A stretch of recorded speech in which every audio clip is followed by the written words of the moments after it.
The Simpsons movie was a cinematic masterpiece that came out in 2007. I watched it in the cinema twice the day it came out and have seen it roughly 1,000 times since. In the 13 years since its release, one thought always came to my mind, one that would take over my entire day until I was close to a solution, and to this day, I have never come to a full answer. So I decided to make this video to try and come up with one. I've created a list of 19 possible causes. While some contributed more than others, each person or group of people was in some way responsible. Now, this video could be 20 seconds long and just say it was Homer who caused it because he dumped the pig crap silo into the lake, causing a massive pollution spike. But I did not spend 13 years thinking of this to just end with that. So, if you would ever so kindly join me on this completely unnecessary journey as I try to explain who really caused Springfield to be domed over. We'll start with our most obvious suspect, Homer J. Simpson. The J stands for J. We'll need to start at the very beginning of the movie. Well, not that early on. Right here, the dare contest. Homer dares Bart to skate to Krusty Burger and back naked as the ultimate dare. This is the first pillar, the first fallen domino, the first whatever you want to call it that causes everything. If Homer said any other location like the tire fire or Springfield Elementary or the old folks home or anything, this could have all been avoided. But Homer said Krusty Burger. And it's not like he picked it because it was close by. Bart had to skate for a while to get to Krusty Burger, so it really could have been anything. Alas, Bart took the dare and rode on. As he got to Krusty Burger, it took Homer a while to get to Bart, which is part of his neglectful parent act that comes up a lot during this movie and the series as a whole.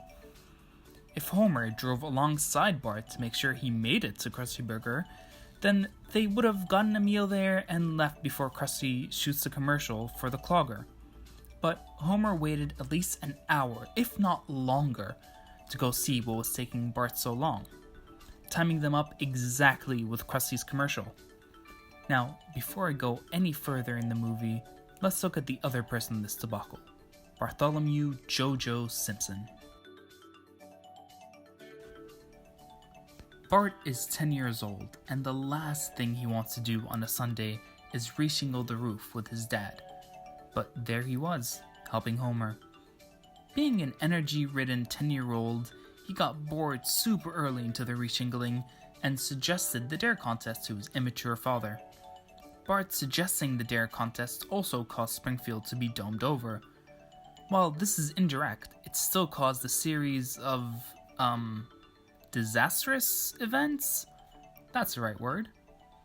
On top of that, Bart's pride gets in the way.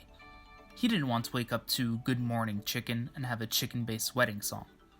Although, this probably wouldn't have lasted his whole life. Homer would have definitely forgotten about it after a few days, but Bart couldn't take that risk. He couldn't take that punch to his pride. He had to prove himself, prove he was a badass, and need to win this fun, silly dare contest. If Bart said no to skating, sure, he would have been embarrassed for a few days or weeks at best, but it would have prevented Homer from going to Krusty Burger and being there at the same time as the commercial. Which brings me to... This is one of the shorter reasons. Krusty, being a fast food owner and an American, decided to introduce a burger called the Clogger, which, god damn America, can you calm down for like 5 minutes please? Anyway, Krusty wanting to have this burger on the menu caused his production team to come up with the symbol commercial, which brings us to... Also a shorter reason, but yeah, cool, let's have a live pig standing next to Krusty as we introduce the new burger. Krusty probably didn't want to spend a lot of time and money doing a full fancy commercial showcasing this burger, so his team decided, yeah, sure, let's just have a pig there. Won't cost anything to do. Which brings us to the pig. This adorable little shit monster. Literally. Spider Pig, aka Harry Plopper, ran over to Homer because he somehow understood Homer's concern that you can't kill him if he's wearing people clothes, which kind of destroys the point when he runs and the people clothes get removed with him. With Homer's logic, since he's no longer wearing people clothes, he can now be killed. But Homer makes an emotional connection to the pig because, well, he's Homer. While this may seem like it's blaming Homer again, it's still on the pig for being adorable and running to Homer instead of out the door and into the wild. If the pig ran out or Homer didn't notice him, then there would be no dome. Also, yes, his poop somehow caused Lake Springfield to become ungodly toxic, even though the literal toxic waste Burns poured into it didn't do that. Somehow. On the topic of Lake Springfield, let's circle back to the start of the movie. No, not the very start. A little bit further. Whoop, too far. There we go. There's no real way to tell if they caused their own death, or if the barge was going to dissolve anyway, but let's take a moment of your time to talk about the environment wasn't the best choice of words to this town, who responds by throwing things to them. Now, if they didn't decide to try and talk about the environment, maybe Green Day would have survived, which would have prevented Lisa, Grandpa, Reverend Lovejoy, or even God to cause Springfield to be domed over. I'm getting ahead of myself. Let me finish the Green Day point off by saying, why did they perform on a barge on Lake Springfield? Like, wouldn't they want to do research before to make sure it's safe to play on there? And they're Green Day for crying out loud. It's not like they couldn't book an arena to play in. But I'm not fully blaming Green Day here, it's just, if they didn't play on the lake, they could have prevented these 4 people from being a cause. While we're here, let's go to the next scene and see who's responsible there, starting with... Really, Reverend? You want to try something different and call on someone in Springfield to let God speak to them? You could have just said your sermon and let everyone go on their merry way. But no, you wanted to try something different. He's a tiny cause because he's like the 5th domino in this 19 domino falling stack thing. I don't really know anything about dominoes. But he decided to call on one of you. Good old Lovejoy invited God to shine his light. Which brings us to... Big G. You decided to just mess around with Springfield and shine onto senile old Abraham Simpson and show him the future? You could have just went on your day doing God stuff, but no. You wanted to have some fun and show an old man the future. Cool. And from all the people in the church, you chose... I love the scene. I just think it's hilarious. But Abe's prophecy did a lot for this domino stack. I really wish I chose something other than dominoes. It's the words that Grandpa said that caused everything to happen. Twisted tail, 1,000 eyes, trapped forever. But more specifically, twisted tail, which leads us to his daughter-in-law. God bless this woman and everything she puts up with. Truly a trooper. She heard Abe's cries and wanted to solve the mystery. She was the only one who took his cries seriously. I hate to say she was the one that causes the doming because her intentions were pure. All she wanted was for Homer to be careful with good old Twisted Tail. She pled with Homer to get rid of the silo properly.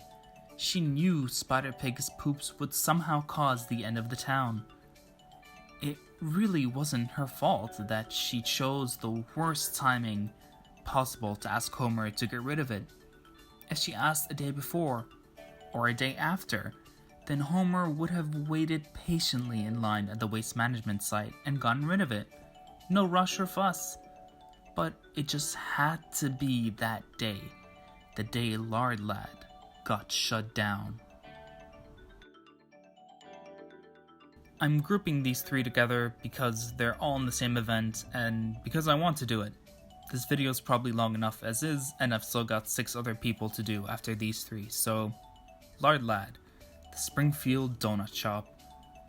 I get it's on me to expect quality from business in Springfield given what we were shown in the opening credits of Apu changing the year on the milk carton, but if they were even a tiny bit clearer, they wouldn't have been shut down by the health inspector, who, like many of the people on this list, decided today of all days to shut it down.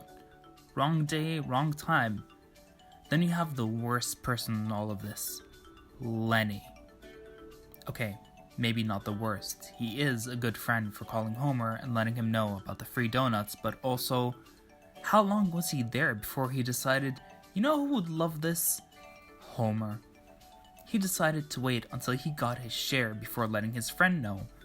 I mean, sure, it still would have most likely resulted in Homer throwing the silo into the lake, but getting that phone call made him need to rush to the nearest place he could dump the silo, the lake.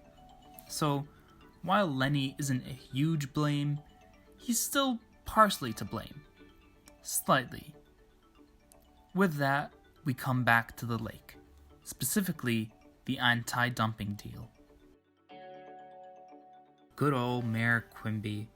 He spent all that money to make sure the fence was idiot-proof, but didn't check to see if it was car-proof. That's a poor choice on him.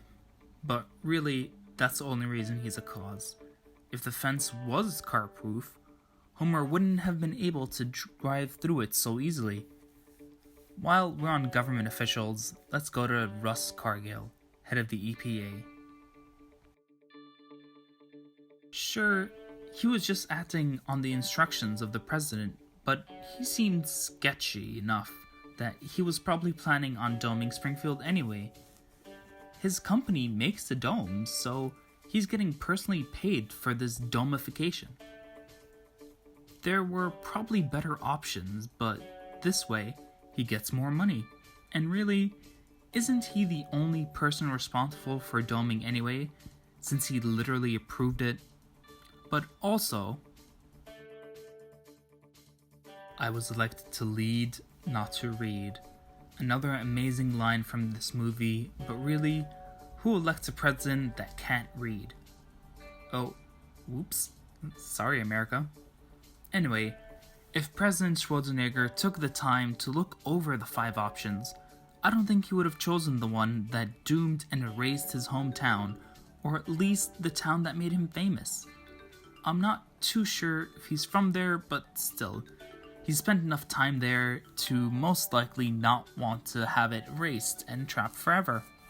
This would have prevented greedy old Russ from choosing the dome option himself and further manipulating the president into just picking at random again when he wanted to actually do his job the second time around.